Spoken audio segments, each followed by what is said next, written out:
I'm Clayton. I'm a personal trainer and a psychology researcher. This is Thoughtful Movement and Fitness, where we bring psychology into movement for health settings. This may be the most important video that we ever record, maybe the most important video that you ever receive from me. This is the one where we give you the introduction to what exactly thoughtful movement and fitness is from an actionable standpoint.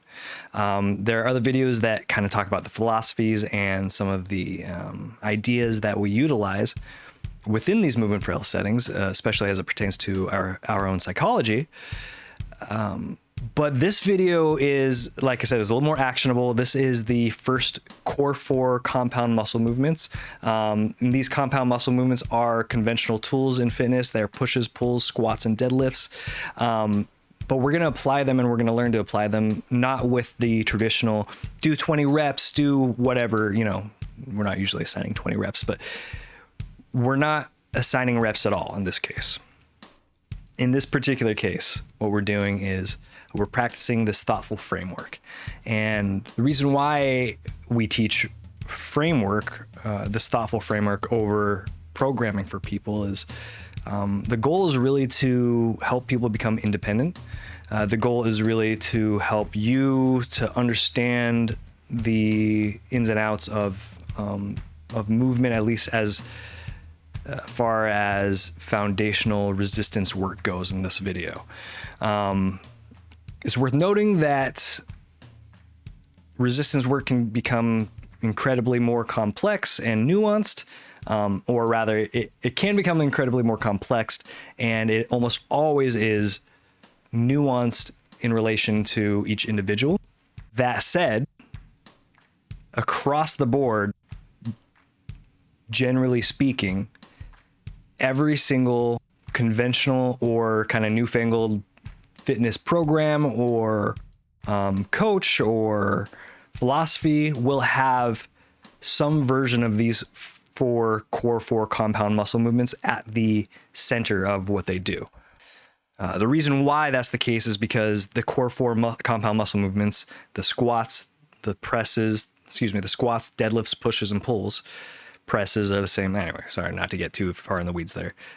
Squats, deadlifts, presses, and pulls, pushes and presses in this case are interchangeable. They cover the entire functional full body range of motion. So what I mean to say is pushes, generally speaking, get your entire front of your chest. Oh, I think I say all this in the video, so I'm not going to belabor this too much. We might just cut this out. But between these 4 compound muscle movements, pushes, pulls, squats, and deadlifts. You know, my deadlift. I just lean forward to the mic. We get a full body workout, and importantly, especially for those who are learning, most of us will never need any other tools outside of that as far as resistance work goes. Now, I know there's a bunch of fitness hobbyists and professionals out there who are like, no, you have to go to progressive overload. You see, that's how seldom I use the phrase progressive overload. And, because a lot of conventional fitness says go harder, do more, push, and there is a time and a place for that. But I posit that in order to make movement and exercise more relatable, more approachable, and more likely that people are going to do it, what we want to do is we want to simplify to a functional use point. And that's what we're going to do here in this video. Safety, safety, safety, safety, safety, safety, safety, safety, safety. We're singing safety song. I should cut that, right? Seriously, if that helps you remember to be safe, that's great. Maybe I'll leave it in just to help. Okay, so before we start, I want to talk about safety. We practice safety above and beyond everything else. It's at the core of what we do. It's the core of the core 4.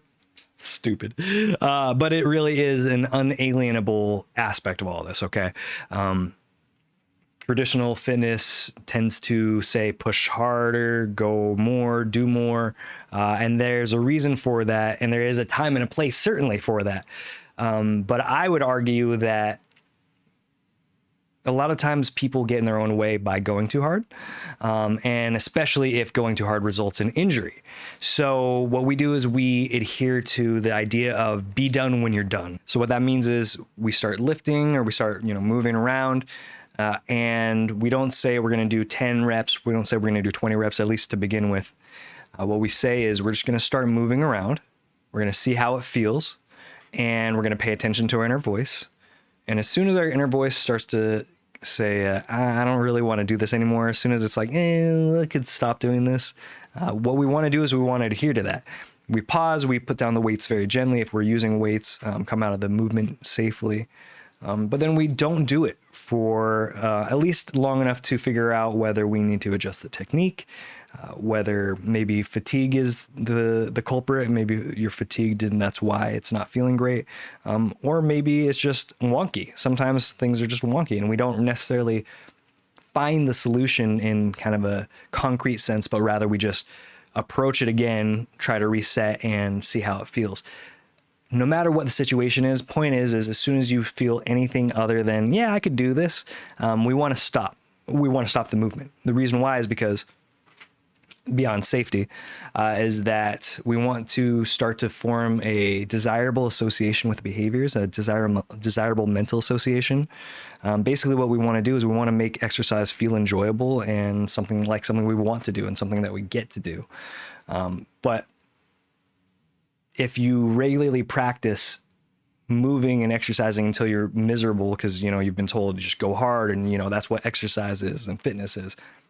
Well, what happens is for a lot of us is we start to form a less than desirable association with the behavior.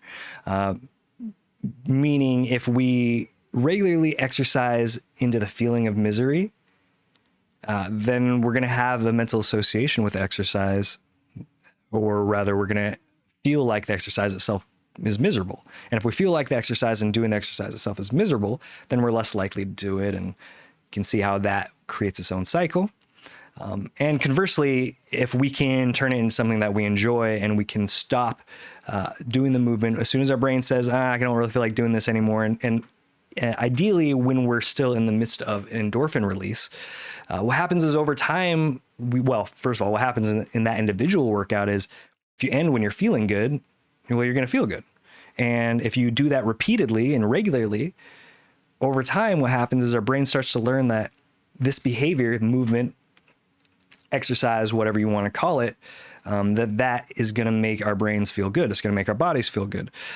So what we want to do is we want to stop the exercise as soon as we are kind of in that place and as soon as our brain says we want to be done, so that over time we can start to have a good feeling about exercise. And if we start to feel good about exercise and we want to do exercise, we're more likely to do it. If we're more likely to do it, we're more likely to get to a lot of the kind of conventional and typical things that people are looking for in terms of results in fitness and movement. But of course, here at Thoughtful Movement and Fitness, our goal is not aesthetic change or physique change. While we do that, and these tools will certainly help you to do that, our focus is really feeling good, creating that desirable association over time with the movement. And then as well, also over time, we start to tune it into exactly how these tools can work best for you to make your life better, to relieve from the day-to-day stuff. And that's especially true if you're somebody who is challenged by, depression, anxiety, any number of health conditions, both mental and physical. But especially those of us who are familiar with the depression, anxiety stuff, these tools can be really useful for relieving some of that symptomology. Okay, well, I talked too much already, so we're just going to go into the video, and I'm going to try to not talk too much, but I'll pause and we'll talk about it whenever things seem appropriate to do so. Welcome to Thoughtful Movement and Fitness. I'm Clayton. We are practicing psychology, or rather we're bringing psychology into movement for health settings. This is the first and most important video where we're going to talk about the core four compound muscle movements. That's pushes, pulls, squats, and deadlifts. With those core four muscle movements, we have a complete full body workout and the framework that you're going to use as the template for pretty much all workouts moving forward. Now, that's not to say that all workouts are going to be pushes, pulls, squats, and deadlifts, but for somebody who's working out, 3 times a week, pushes, pulls, squats, and deadlifts is really all you'll ever need. Okay, so there's a little bit of nuance to this statement. I wouldn't have somebody who is working out 3 to 4 days a week or let's say, I think I said 3 days a week. I wouldn't have somebody who's working out 3 days a week just do the core 4 with every workout. We would adjust it and make each one a little bit different, but that's more advanced. So for now, I don't want you to worry about that.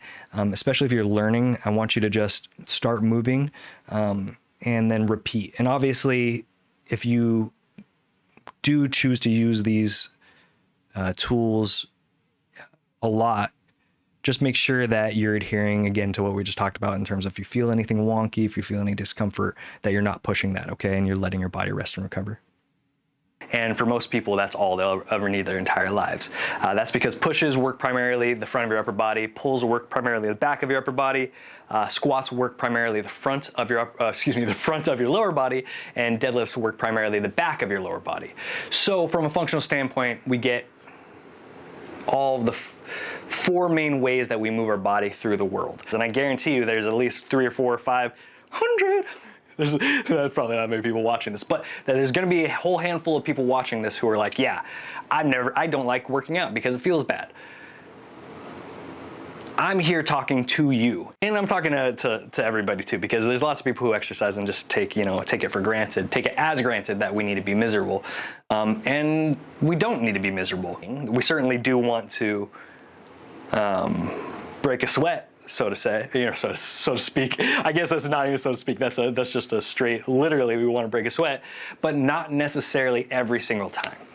Again, we're not exercising into misery, and we're choosing to move in a way that feels good ultimately and starts to build the association in our brains that exercise is a desirable behavior that we want to do more often. And then from that point, a lot of the challenges that come with traditional fitness, you hear discipline and build habits and all that, it kind of takes care of itself. A lot of those challenging things, if we can just get to movement, do movement, feel good, repeat that, and it starts to create its own momentum, it starts to create its own habituation, and it's starting to create its own, its habits, you start to build habits, and inadvertently, over time, you end up building discipline. With that, I'm just going to go ahead and get into the movement. And if at any point you feel any kind of discomfort, take care of yourself, number one, and don't continue to do the movement unless, one, you've figured out how to make it not be wonky, or two, give it some time and you practice it and learn how to improve your form, okay? Again, reach out to me if you have any questions. Otherwise, we're going to go ahead and just get started with the movement.